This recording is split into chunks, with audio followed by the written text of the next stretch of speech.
I spent the last 5 years on these Goodyear Assurance Maxlife tires, only switching out to snow tires for winter. While this Crosstrek isn't going to be a power test of any sort for passenger car tires, we definitely gave it some fast corners and strong braking from time to time. They lived an interesting life, so let me tell you about that. First off, these tires had a lot of miles on them. I can't tell you exactly how many because I didn't record the mileage on tire swap dates, but I estimate about 60,000 miles. These were diverse miles too. In 2022, they were what was on the car for our road trip across the US, so in addition to our Connecticut to Florida and back trips, these tires saw the hot, dry climates of Texas and Arizona, the wet roads of the Pacific Northwest, and the high altitudes of Colorado. Normally that would be a lead-in to talking about how great the tire was at handling all of that, and while I will say it was able to handle all that, it was maybe a 7 out of 10 performance. Later in the tire's life is where things started to become less ideal, and it's probably not what you think. Somehow, with all of the miles we put on these tires, the tread depth remained quite deep.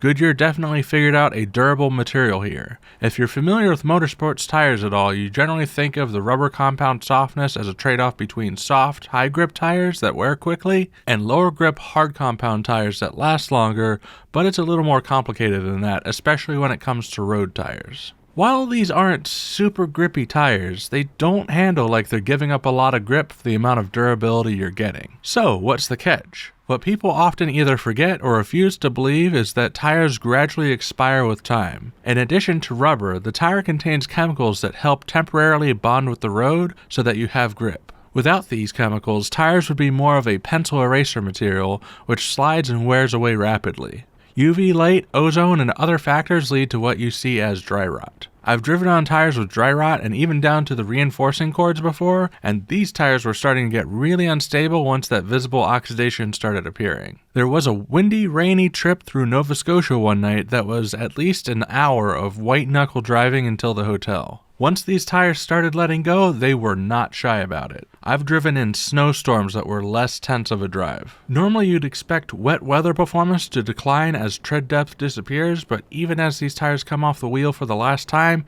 they still have plenty of depth left on them. So, will I be getting a new set of Assurance Maxlife tires? Even if I didn't have the benefit of being able to make another review video by choosing a different tire over this one, I still wouldn't. These tires aren't bad, but they definitely seem like they would work better for a vehicle that gets driven far more than this Crosstrek does. We almost drive 20,000 miles a year on that car alone, so maybe fleet vehicles? Regions where you don't swap to snow tires would benefit as well. If you can keep the car out of the sun when you park it, you'll probably see more of the benefits of this tire as well. In summary, let's take a look at the Simplified Score. Wear resistance is quite impressive, so it gets a 9 out of 10. Poor conditions performance is pretty good, with light snow being okay, dirt being fine, and wet roads being quite good, so it gets a 7 out of 10. Handling is incredibly average, putting it at a 5 out of 10. Lifespan is not great in the varied conditions I've put it through, so it gets a 6 out of 10. These tires were quiet, had forgiving sidewalls, and handled the passing lane with confidence, so comfort gets a 7 out of 10. The overall Simplified Score is 34 out of 50. Let me know what kind of tires you think I should get for the Crosstrek and for the GTO while you're at it. Thanks for watching.